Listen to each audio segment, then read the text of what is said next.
Very special thanks to Philip Raby Specialist Cars for providing the Aston in this review, of course, and it goes without saying if you're a fan of the series that you know right below this video in the description, you can click on the link there and check out their current stock, maybe even check out this car if you're watching the video close to its release, or of course check out what else they have for sale, usually within the world of Porsche, but with some other specialised stuff as well, such as this car.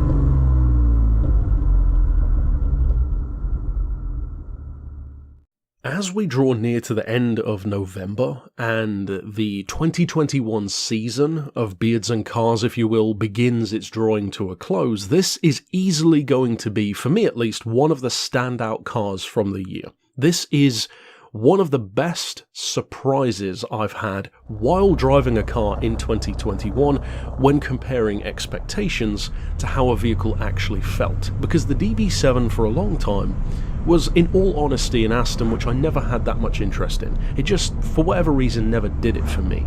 Then when it actually came to driving one, especially in this form, which is a post-facelifted inline 6, the earlier supercharged model, I thought that I already knew what to expect. I've already owned a Jag XKR, I've already reviewed multiple Jag XKs and XKRs, and I've even reviewed a 2014 Vantage from Aston, and one of the most iconic cars that they've ever made, the 2005 Vanquish S. So what could this car really bring to the table with barely over 300 horsepower and surely early 90s technology?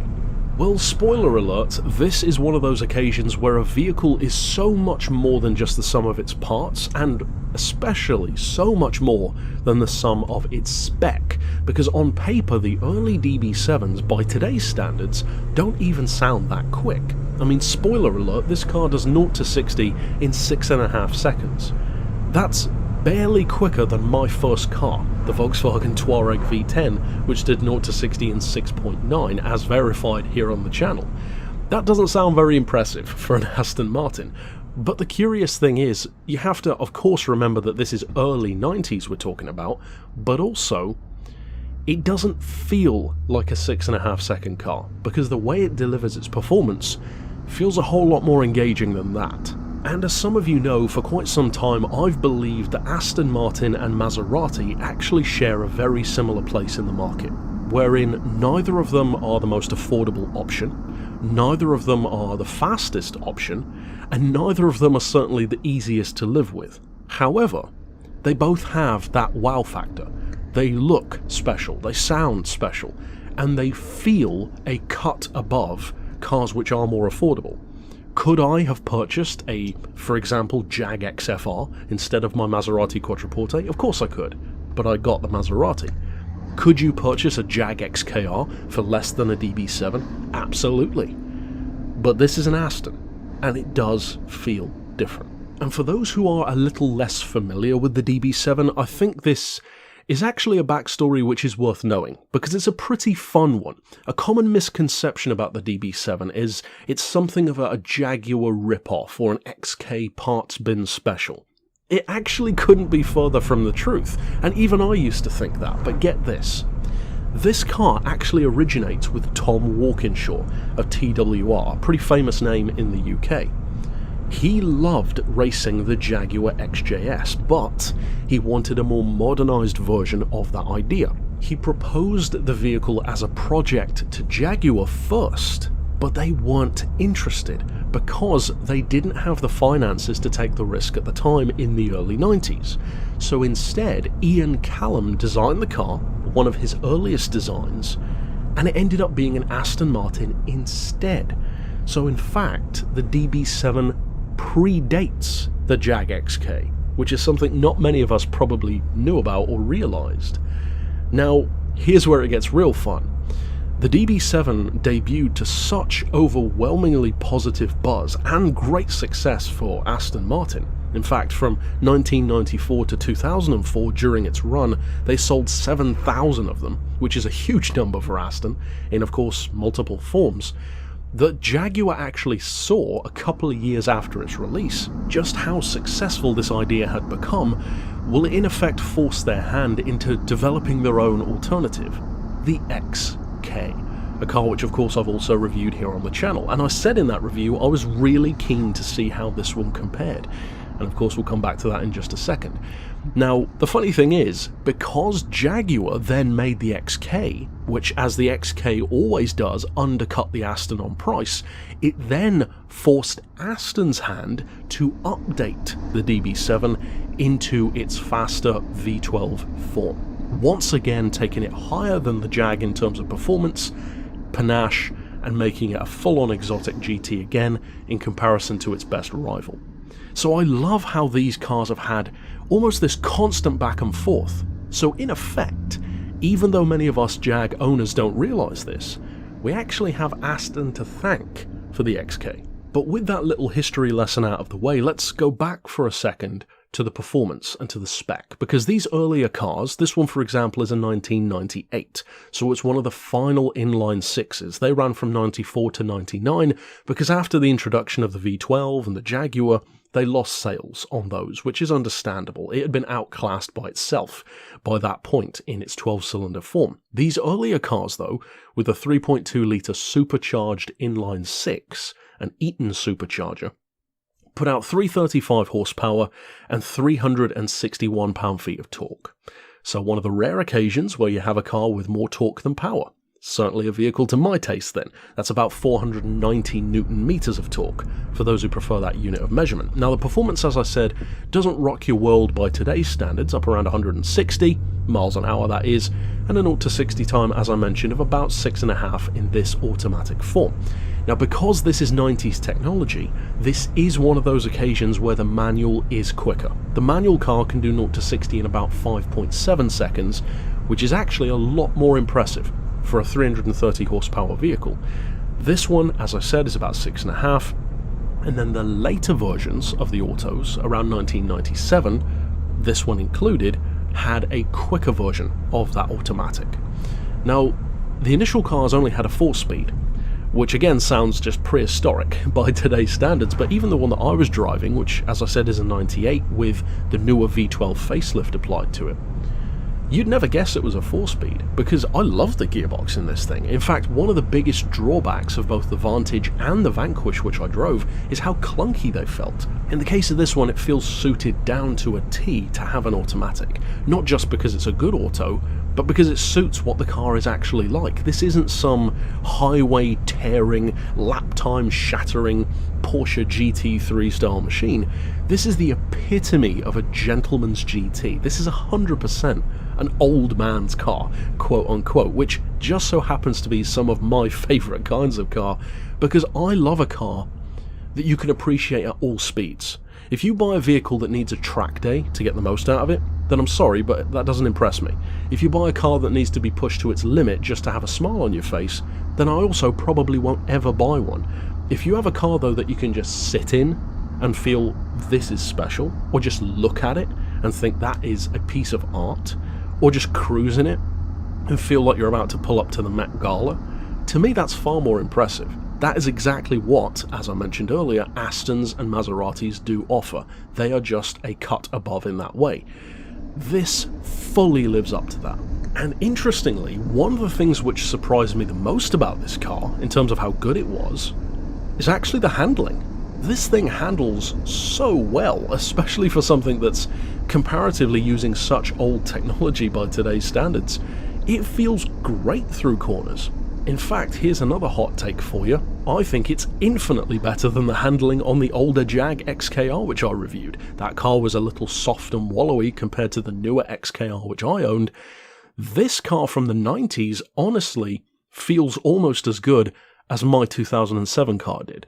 That's very impressive, and to me it does justify the idea of this car's pricing and existence far more than just a simple comparison to an XK on paper.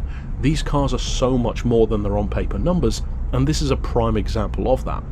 Now I think the biggest hot take that I'm going to say now in this video before we get into the, the risks of buying and the kind of prices you should expect, is one which some people might disagree with, some people may agree with, but I would ask you at least to have an open mind about what I'm about to say, because I'm going to explain some of the reasons why. Of all of the cars I've ever driven, you would probably think that a DB7 would remind me the most of an XK, for obvious reasons. It doesn't. In fact, the car out of all the ones I've driven so far which this reminds me the most of is the last one you'd probably ever think of. The 1990s Toyota Supra. This car feels so much like a Supra, it shocked me. And bear with me for a second, I'm not talking about the V12 of course, but look at it on paper. Both have around a 3-litre inline-6, forced aspiration, supercharged in this case, turbo in the case of the Toyota.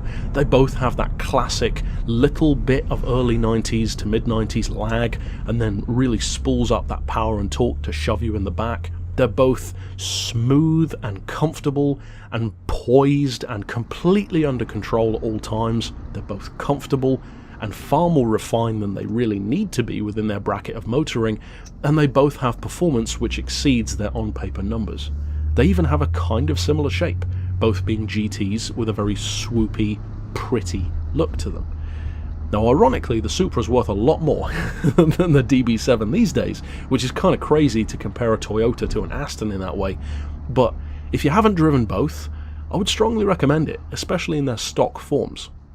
And even if you can only get your hands on an auto Supra such as I did, well, it actually compares even more closely then. They feel so similar, it really did shock me. But to me, that's a testament to how good the DB7 actually is, because the DB7 isn't given anywhere near the respect which the Supra has, but I think it actually kind of deserves it. And it almost makes me want a certain other thing which almost happened in this car's development to happen.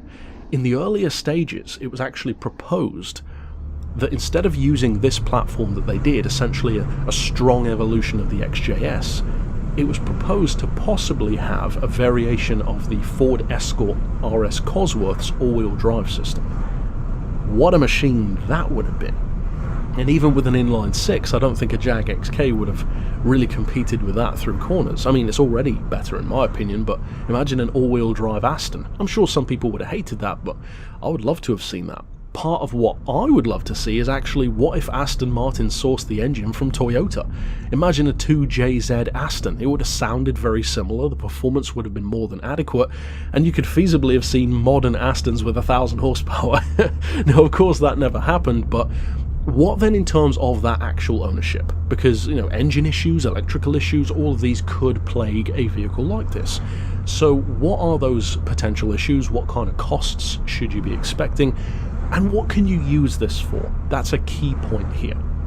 Well, in terms of pricing here in the UK, you pretty much enter the market at about 18,000, 19,000. Those are for higher mileage cars. More average is about 22 to 25,000 for a mid to good one, and then for a show car upwards of 30,000. So it really depends on how much you want to spend.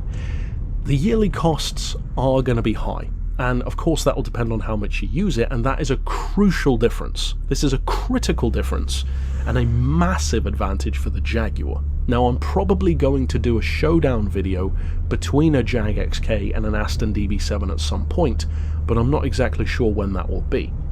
However, a key selling point of the Jag, as my own one proved, is that you can 100% use it every day if you want to. It's one of the best things about the car. It's not to say that it won't ever break down, but the running costs are pretty damn good for a GT, and it's a capable machine.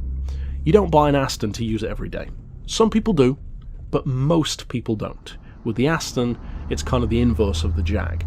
So if you are going to use a car a lot, such as a daily driver, you do need to be prepared to have a lot more than just the purchase price of this car to keep it in great condition. And some things, even with money, are never going to be perfect. It is, after all, 90s British technology. So it uses Ford parts, there's some Mazda parts, some Citroen parts, and of course some parts that they made themselves.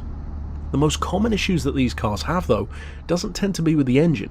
The supercharger's reliable, need to keep it well oiled. The most common issues you're gonna find is going to be stuff like oil coolers, a rattle in the timing chain, which is an indicator that the tensioners need changing, the radiator thermostat and hoses on the inline 6 in particular. Suspension bushes, again, as a former Jag owner, I can confirm that is a common thing on those as well. The electrical faults on these cars tend to be expensive. For example, according to Classic and Sports Car, you're looking at about £1,500 for a new electric window motor. Again, it's an Aston, so what do you expect? The air conditioning is a very, very common fault, and even with a lot of money put into it, they can still break easily, or just never work properly in the first place in some cases. The tyres can be gotten through very, very fast, partially due to, of course, the kind of car it is, but also partially because some of the earlier ones were set up a little bit wrong, where the suspension geometry was off. Again, with the V12s, less of an issue, with these later cars, less of an issue, but some owners have even said you're looking at changing tyres every 5 to 10,000 miles even, because it can eat through them so quickly. And probably the most unfortunate thing about these inline 6s is that, at least according to that same article in Classic and Sports Car, the dual mass clutch for the 6-cylinder cars you can't really find anymore. So to get one, you're looking at basically $3,000 plus whatever to fit. That's a very expensive proposition. But here's the thing, just like a Maserati, if you buy one of these, it needs to be because you absolutely want one. You don't buy a DB7 because it's the most logical choice or the cheapest choice or the most economical choice. You buy one because you want one. Just like me with Maserati, I'm fully aware of the issues that they can have, and I chose to get a second one because I love them so much. You just need to be prepared to put the money and time into this car. If ultimately it's not worth it to you, then don't buy one. It's as simple as that. You have to love the car, and of course drive it first, but it needs to be a vehicle that you really are invested in, not that you're just buying because it's a cool car. If you just want to buy something because it's cool or fast or has a 90s GT shape, then honestly, just get yourself a Jag XK or an XKR, because you'll have most of the same stuff for a cheaper price and lower running costs. The Aston is for those who specifically want an Aston.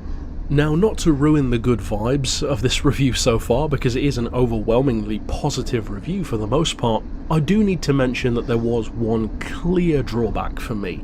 And unfortunately, this one drawback, which you can probably guess, is the main reason why I would never buy one myself. And it's got nothing to do with reliability and nothing to do with running costs. It is in fact the space. I mentioned in my review of the earlier X100 Jag that XK and that XKR was surprisingly cramped for me, especially compared to the later car which I had, and I was concerned that the Aston would be the same. Now, funnily enough, the Aston is actually a little bit more comfortable than the Jag in my opinion. There's a little bit more space. However, it's still far too cramped for me to ever own myself, because although I fit in it enough to drive it here, after driving this car, my back was hurting. And I did feel like I was essentially pretzeled in two to drive it. But it's weird because the proportions inside the car are kind of good and bad at the same time. Of course, the rear seats are non-existent. The trunk space, I would say, is good enough for what it is. But inside, the leg length room is great. The leg width room, though, is apparently built for people with twig legs and not for larger people like me. Also, in regards to headroom, you can recline the seat and have plenty of space, but it's a car which seems more inclined to people who are long in the leg rather than long in the torso. So if, like me, you're over 6 feet and have a long torso, you are going to be cramped, for sure. I would say if you're 6 feet or under, especially in the leg, then you'll be okay in this car. If you're a bigger guy like me, probably not. Maybe stick to the Jag, in a newer form at least, which you can still get for about a similar kind of price as one of these. To me, this was, as I mentioned, easily one of the standout cars from the year, a lovely car to work with, and easily my favourite Aston that I've driven so far. I'm of course very keen to drive the V12, but in some ways, even though the V12 is refined and improved and certainly faster, I could actually see myself, somewhat ironically, preferring this one, because it just feels so unlike what you'd expect from an Aston. And any British GT car that feels as refined as something from Japan, like a Supra, which, you know, don't be fooled by the memes online, the Supra is a remarkably well-built bit of kit. So if this can even feel remotely like that, To me, that's very impressive. Overall, though, that's it for my thoughts on the 6-cylinder DB7s. Of course, if you're newer to the channel, check out the other Aston reviews which I mentioned, my Jag reviews, and of course I've done a ton of other rivals for these as well, from Porsche, etc. So you can click the playlist here on screen, or below the video in the description to see all of my other Beards and Cars episodes, and of course stick around on the channel for more. But until next time, I'll see you then, and for now, as always, thanks for watching.